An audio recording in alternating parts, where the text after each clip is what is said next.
চূড়ান্ত সিদ্ধান্ত জানাতে 2 সপ্তাহ সময় নিয়েছিলেন সামিত সোম। অবশেষে বাংলাদেশ ফুটবল ফেডারেশনকে জানিয়ে দিলেন তিনি লাল সবুজের জার্সিতে বাংলাদেশকে প্রতিনিধিত্ব করতে চান।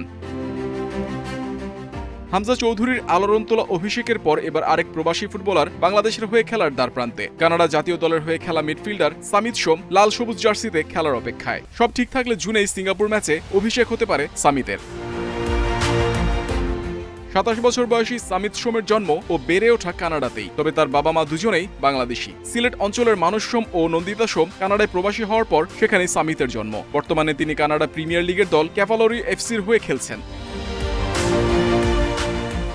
ফুটবলে সামিতের অভিজ্ঞতা বেশ সমৃদ্ধ। তিনি কানাডা জাতীয় দলের হয়ে 2টি প্রীতি ম্যাচ খেলেছেন এবং দেশটির বিভিন্ন বয়সভিত্তিক দলেও প্রতিনিধিত্ব করেছেন। ফিফার নিয়ম অনুযায়ী যেহেতু তিনি কানাডার হয়ে কোনো প্রতিযোগিতামূলক ম্যাচ খেলেননি, তাই তার জাতীয় দল পরিবর্তন করে বাংলাদেশের হয়ে খেলা সম্ভব।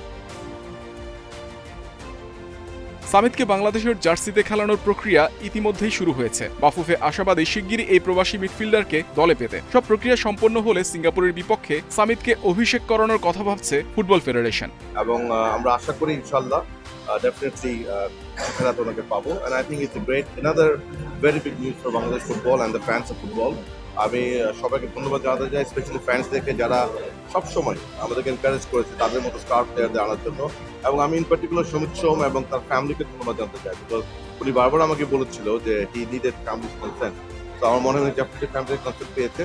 তো এখন ইনশাআল্লাহ আমরা আরেকজন তারকা খেলোয়াড় পেতে যাচ্ছি। আল্লাহ রাস hope for the best. 10 June Asian cup বাছাই পর্বের ম্যাচে বাংলাদেশ ঘরের মাঠে সিঙ্গাপুরের মুখোমুখি হবে। যদি সব প্রক্রিয়া দ্রুত সম্পন্ন হয় এবং ফিফার অনুমোদন মেলে, তবে সেই ম্যাচে হামজা চৌধুরীর পাশাপাশি সামিত সোমের মতো আরেক প্রতিভাবান মিডফিল্ডারকে বাংলাদেশের জার্সিতে দেখা যেতে পারে।